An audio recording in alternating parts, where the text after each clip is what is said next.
জিজ্ঞাসা করেছে, বেটা আলী, তুমি কিভাবে কুস্তি লড়তে হবে, কিভাবে মারামারি করতে হবে, কিভাবে তীর চালাতে হবে, কিভাবে তলোয়ার চালাতে হবে, কিভাবে মারতে হবে, কিভাবে ঘোড়া ছুট দিতে হবে, এ সব দলে তুমি নাম লেখাও। এই দৌড়ানো দলে নাম লেখাও না কেন?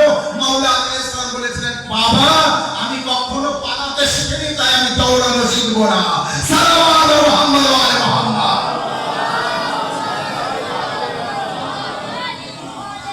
আমি কখনো পালাবো না। আমি ওই পলাতকদের মধ্যে না যে ময়দান ছেড়ে পালাতে হবে। আমি পালাতে শিখিনি, আমি পালাতে পারি না। আমি দৌড়ানো শিখবো না, কারণ আমার কোনোদিন দৌড়াতে হবে না। বলে গিয়েছে আমার কোনোদিন দৌড়াতে হবে না। ইসলামের ইতিহাসে জল করছে, হযরত আলী আলাইহিস সালাম কাউকে তাড়িয়ে তাড়িয়ে মারেননি। যার মরণ হতো আলী এক জায়গায় দাঁড়িয়ে যুদ্ধ করতেন। যার মরণ হতো আলী তলোয়ারের সামনে জেগে পড়তো।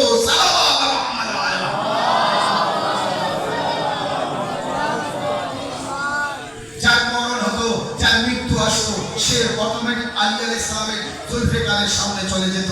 আলী আলাইহিস সালাম তাকে মানে তার পিছন পিছন দৌড়াতেন না, যে দৌড়ে দৌড়ে মারবো। কিন্তু যারা পালাতো তারা সবাই জানতো আমার পিছনে আলী আসছে, আমাকে আলী তাড়াচ্ছে। কিন্তু মাওলা আলী কারোর পিছনে দাঁড়িয়ে দিয়ে যেতেন না। যার মৃত্যু আসতো মাওলা আলী আলাইহিস সালামের সামনেই চলে আসতো। মাওলা আলী আলাইহিস সালামের তলোয়ার তার হাতে পড়তো। এই জন্য মাওলা আলী আলাইহিস সালামের মহব্বত, এত মহব্বতের সাথে রাসূলুল্লাহ আমাদেরকে উপহার স্বরূপ পেশ করেছেন।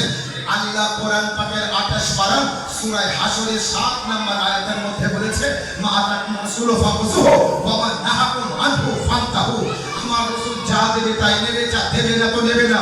নবী যেটা দেবে সেটাকেই নিতে হবে। নবী যেটা দেবে না সেটা নেওয়া যাবে? উপর দাঁড়িয়ে নেওয়া যাবে? তাহলে নবী যেটা দেবে সেটা নিতে হবে। নবী যা দেবে তাই নিতে হবে। হিজরাতের রাতে রাসূলুল্লাহ আমাদের কাছে উপহার স্বরূপ উম্মতিদের দিয়েছেন আলী। কারণ নবী যখন হিজরত করে চলে যায়, নবীর বিছানায় আলী ঘুমিয়ে পড়ে। সকালে উঠে যে 40 জন তলোয়ার নিয়ে দাঁড়িয়ে ছিল, তারা বলছিল এখানে তো রাসূলুল্লাহ শুয়ে